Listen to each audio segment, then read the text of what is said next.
The Jag Bros are back. We have a short week, which is tough for the team, but it's great news for Jaguars fans because it means the Jaguars are playing Thursday night against the Saints. Hey, guys, are y'all ready for some Jags football in the middle of the week? It's tough for the team. It's also tough for us. We've been scrambling trying to get 2 podcasts in a short amount of time to get it out for you guys.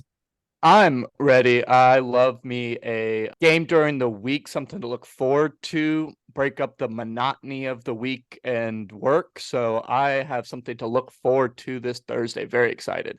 I'm with you, Joey. I love Thursday night football. It is fun. We'll be, of course, on national TV. So this is a big opportunity for us to continue the win streak and for the Jaguars to potentially start 5-2 for the first time since 2007. So this could be a historic start for the Jaguars.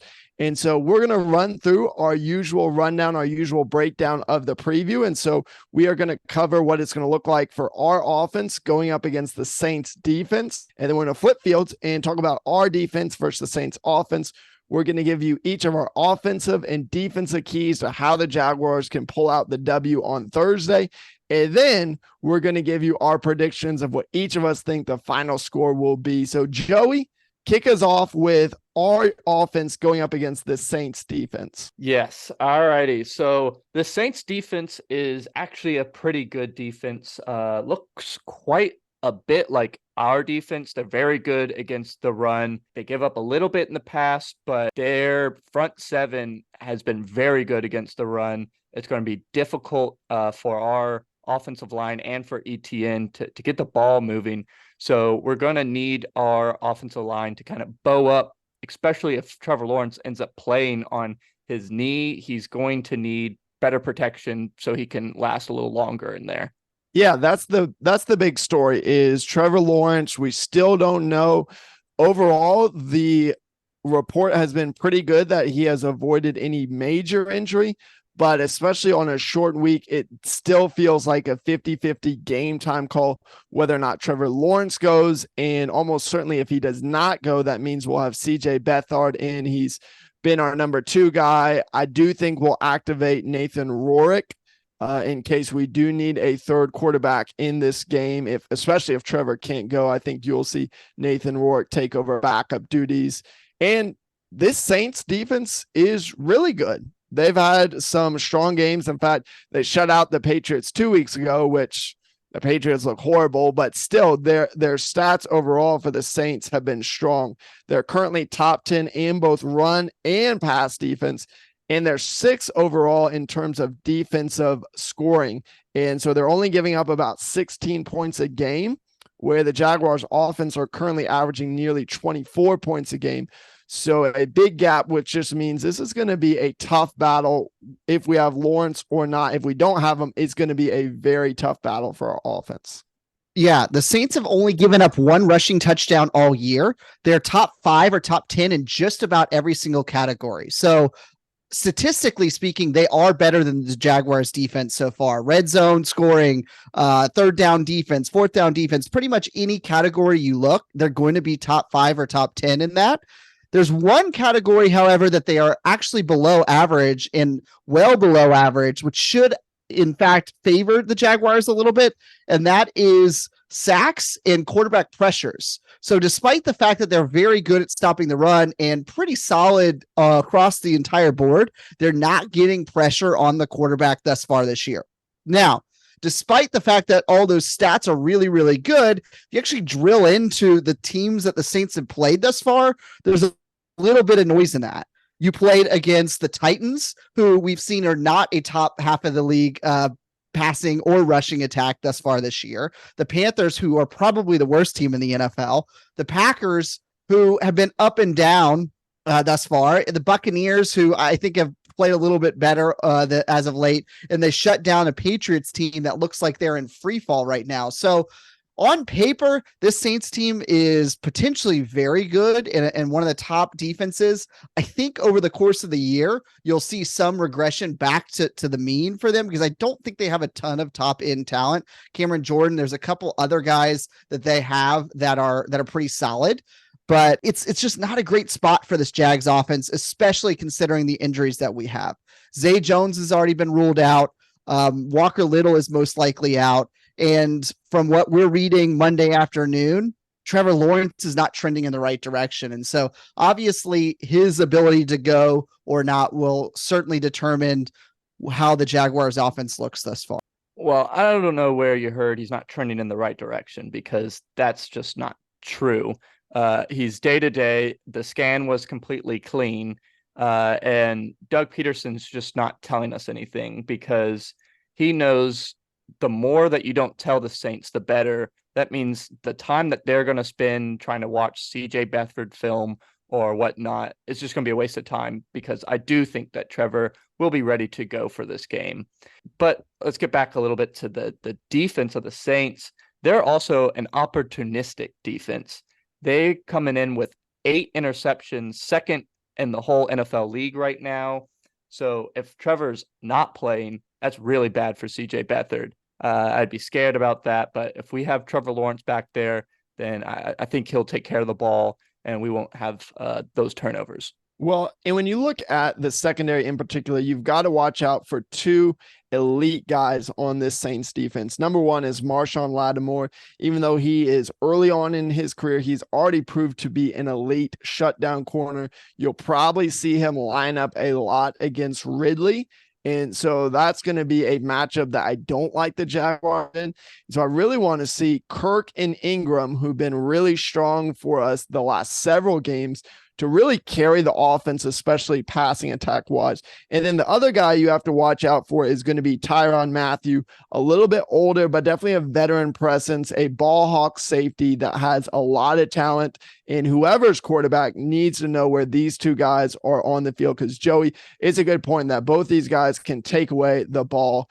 And so I think we should cover the hypothetical.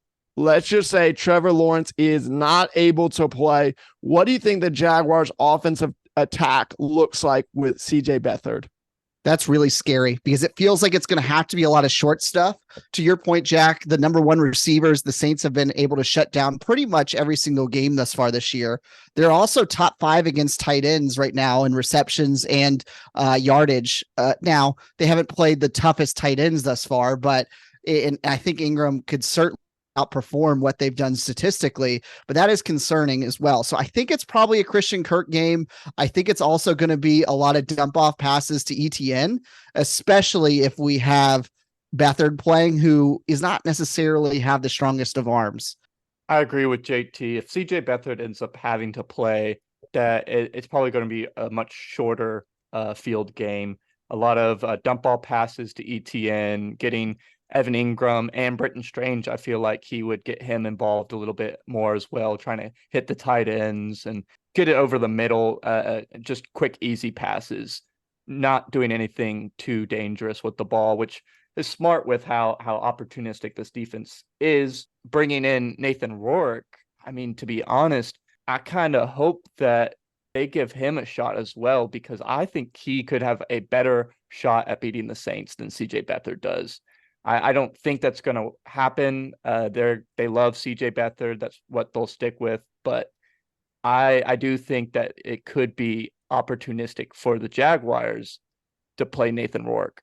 See backup quarterbacks really over the last couple of weeks have some great games. You saw Cleveland come in and beat the 49ers with a backup quarterback. You've seen several other guys, including Gardner Minshew, step in and play admirably. I think you'll probably see a decent performance from Beathard. And this is a Saints offense, which we'll get to here in a second, that's probably going to be scoring in the mid-teens. So if you can just find ways to manufacture drives, manufacture points, and and potentially rely on McManus's strong leg just to keep you in this game, could go a long way. If CJ Beathard ends up playing, I feel like this is going to be a field goal driven offense. For sure. And it's going to be an ETN heavy offense, which we've already pointed out. And you know what's crazy? I just saw this stat today that Travis Etienne has the most touches currently in the NFL with 134. So at some level, it's almost like you can't get him more involved in the offense. But especially if Trevor is not suited up and is not playing, you feel like he almost has to get more touches. And hopefully, because he's getting more touches, I think you see more from Tank and from Dearness Johnson, who did have a nice 20-yard run in this last game as well. I would also like to see ETN pull out that wildcat again that he scored the touchdown on last week. That was really beautiful, and I think that we could really use that with Trevor kind of being hurt. Get ETN and then put Dearness Johnson or Tank next to him and start running a little bit of wildcat, something that maybe no one has film on.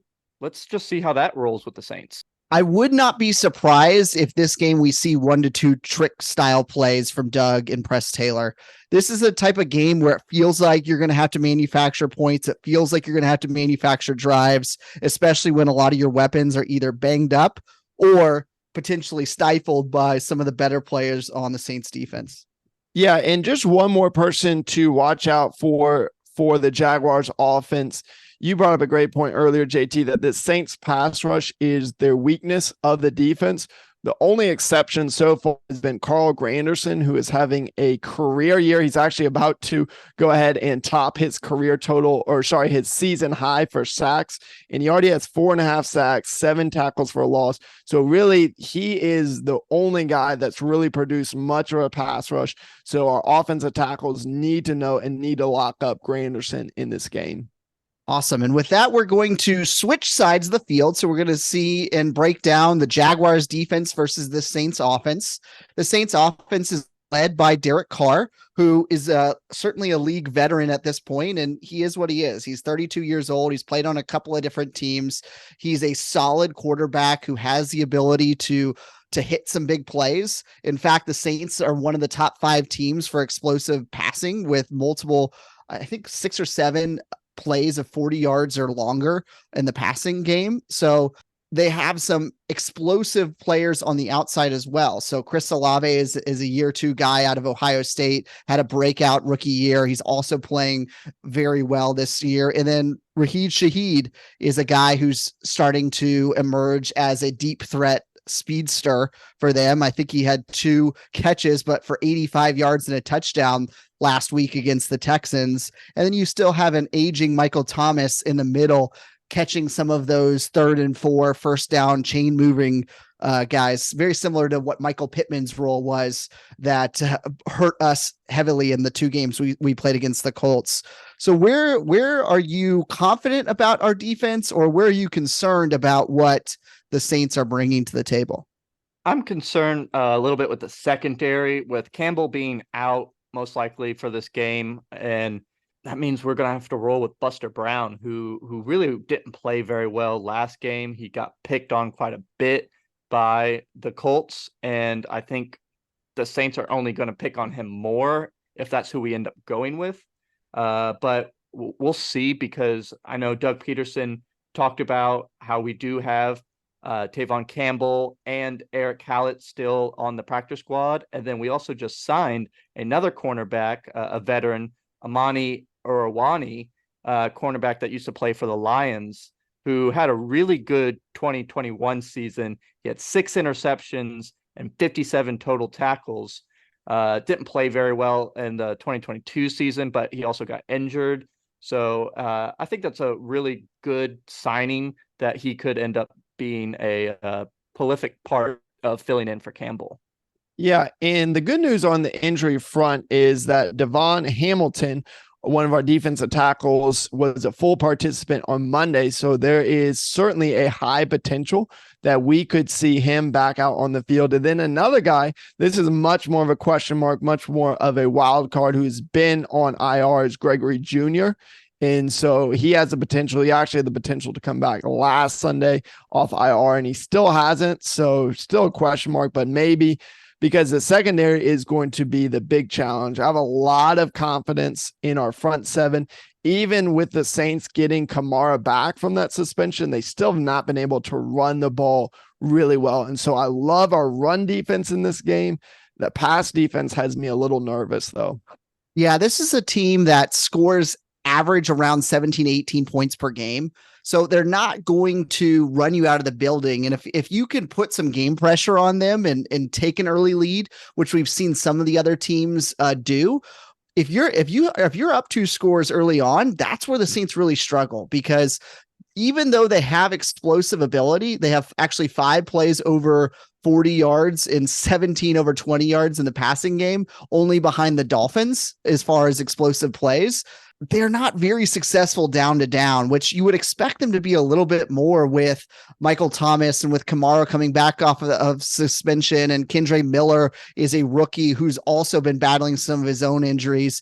They just haven't been clicking as well as I think some of the Saints were hoping that they would, especially with, I believe Carmichael was the offensive coordinator under Sean Payton back when the Saints were very successful. So it's a team that even if they take a lead, should not be running you out of the building. No. And also something to be looking at is that Carr has already been sacked 17 times coming into this game. And they also just lost their right tackle to concussion, which means that their offensive line is going to be even weaker. So this could be a chance for Josh Allen and Trayvon Walker to have stellar games again. We really are going to need him to bring pressure and Josh Allen to wreak some havoc on Derek Carr. That's a great point, Joey. This Saints team is also coming off a short rest, and their offensive line is very beat up. So they have 3 of their starting offensive linemen who did not practice Monday, who have been, several of them been out recently, and then another guy who is a limited participant. Now, that's not a guarantee that our pass rush is going to be amazing, because we saw the Houston Texans have a ton of injuries, and we did not touch CJ Stroud at all. But when it comes to opportunity, if we want to do well in this game, our guys are Josh Allen, Walker, maybe even Chason. Let's go ahead and triple that season sack total. But one of these guys has to really get after Carr and get multiple sacks for us to do well in this game. I'd like to see Smoot get a few more snaps as well. He did well against the Colts. I think having a few more days of rest and everything, that he could get a few more snaps in there. And I like to see him get on the sack board as well. Yeah. And the one thing I will call out, though, about the Texans is since they made some of the offensive line transitions and since the Jacksonville Jaguar game, they played 4 times and only given up 2 sacks. So I'm starting to think more and more that was less of a barometer of, hey, we might actually be really bad at pass rush, in the fact that the Texans might have actually stumbled into a really good situation with this makeshift offensive line. 100%. That's super interesting. That's crazy how well the Texans are playing right now and how well Stroud is doing, because you typically don't see a rookie quarterback get sacked that little, even with a good offensive line. But one more guy that when we look at their offense, that is a guy that you have to put a big asterisk around, and you mentioned him earlier, JT, but Chris Olave, especially with Campbell being out, this is going to be a big game for Darius Williams to step up. And I think you're going to see a little bit of safety help, especially from Cisco on Olave, because year one, his rookie year, he was already over 1,000 yards. And currently he's at 414 yards, well on his way to a 12, 13, 1,400 yard season. So he is the big difference maker on this Saints offense that we have to lock down. If I were the defensive coordinator, I would be employing a lot more too high safety looks, try to limit their big plays, try to give extra help over the top to Darius Williams, who has been playing at a Pro Bowl level, but I don't know if he's as fast as he used to be. And so the Olave match really scares me, considering we don't have Campbell on the other side of the field. And you could be either starting Buster Brown or a different guy who might have been on the street just a few days ago. So I would expect us to try to be content giving up a lot of underneath stuff, as long as we're not giving away some of the big plays. I think another idea for the secondary that they could roll out with is moving Trey Herndon, who's played really well this year, move him outside and then make Antonio Johnson the starting nickel, take his spot just for this game, and see how Antonio Johnson does as a starting nickel. And also, how does Trey Herndon do on the outside? I know that's not his forte, but I think that he's definitely better than Buster Brown and maybe even the other practice squad people. Yeah, good point, Joey. And now let's look at our keys to the game, specifically the keys for the Jaguars to bring home this victory on Thursday.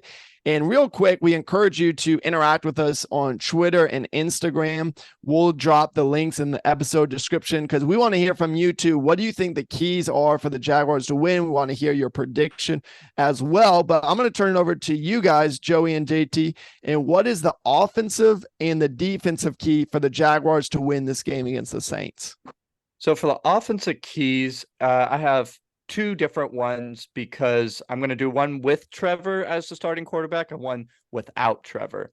The first key with Trevor is going to be just staying healthy and making sure that you don't give away the ball and don't push it too hard. I don't think we need to go out and score 37 points against this Saints team like we just did against the Colts.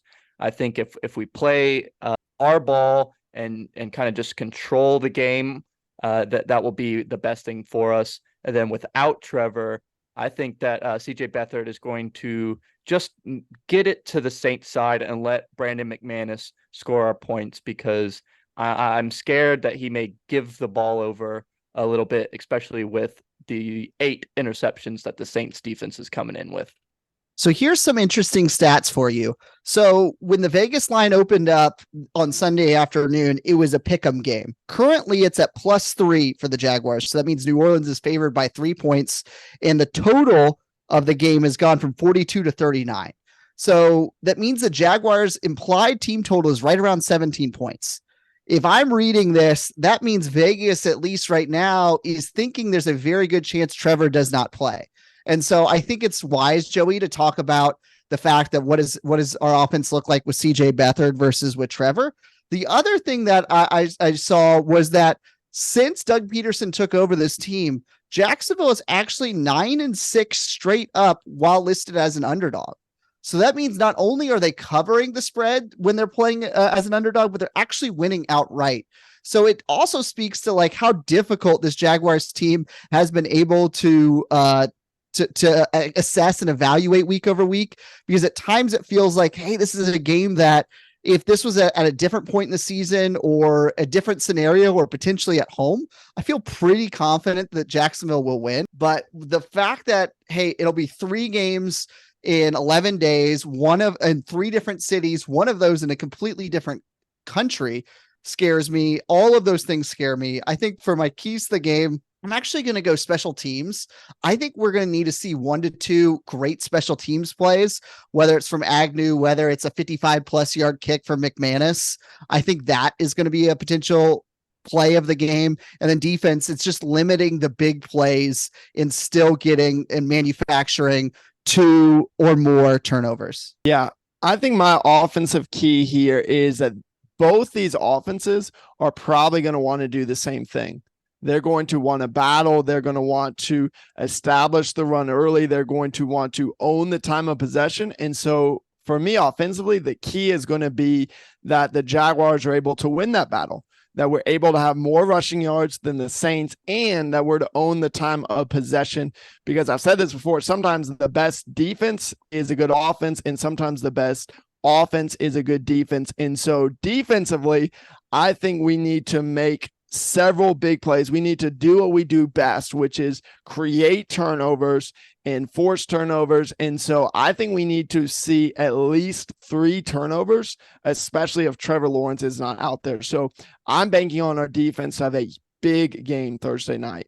Yes, the defense needs to come to play. We've relied on them actually quite a bit this entire season, and we need that not to change right now, especially with how banged up the offense is. The defense is going to have to perform. I'm going to give my key for victory for the defense is going to be on Josh Allen. I need him to affect Derek Carr as much as possible with the secondary kind of missing Campbell and everything. We need him to not have any time to throw the ball, make mistakes, and let the safeties or Williams go and make some more picks.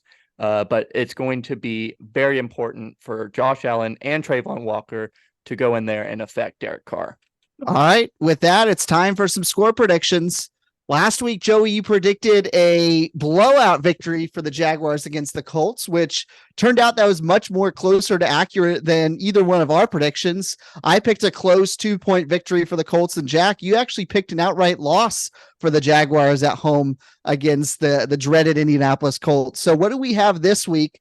And yes, you can give 2 scores if Trevor's playing or if Trevor is not playing.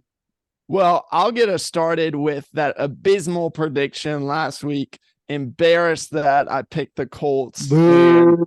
Tomato. Was totally wrong, and love to see us just dominate, have a big win, 10-point win.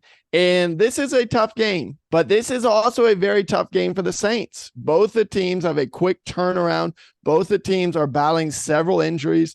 And this is a different Jaguars team. Traditionally, the Jaguars don't play all that well on national TV. But again, this is a different Jaguars team. Going into that Colts game, I was nervous because, hey, you've been in London for a long time. You're coming off a huge emotional win against the Bills. And what do? They show up and show out and have a huge win against the Colts. And I think this Jaguars team is special. I think even without Trevor, our defense makes a big play. I think we get a touchdown off our defense. And I think we show this to the world that this team is legit. We go win 4 straight games and we take home the W, beating the Saints in New Orleans 24-14. Let's go. Where's the optimism we've been waiting for, Jack? Is that with Trevor or without Trevor, or is it doesn't even matter? Doesn't even matter. Joey's confidence is rubbing off on me. I think we take home a double-digit victory with or without Trevor playing. Let's go. I will go ahead and start with my predictions then. I do have 2 different predictions, one with Trevor, one without Trevor. My first prediction, I am with you on a double-digit victory if Trevor is playing. I have the Jags at 28 to the Saints having 17. And then without Trevor, I think it's a really close game. I think it's a field goal game. I think the Saints don't get into the end zone. I don't think we get into the end zone. And I think it's going to be 13-9. Jags win with a big kick from Brandon McManus. Boy, 2 safeties if neither team gets into the end zone. I'm not sure how we got to 13 there. Well, no, we do get 1 pick 6. Okay. So the offense doesn't score a touchdown. I think that describes where my head's at too. It's my head says this is probably a loss. But as I said against the Falcons game, this is a heart pick. This is a pick that this team could be different. This team is different. I think this is a game that comes down to who's the better quarterback. And if Trevor's playing, I think we'll be down 13-17 midway through the 4th quarter. And Trevor leads us to victory on a 4th quarter drive, winning the game 20-17.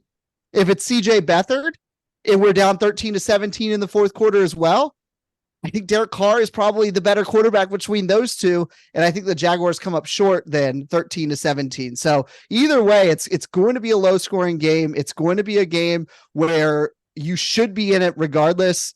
But I like us to win if Trevor plays. I don't feel confident if Trevor's not playing.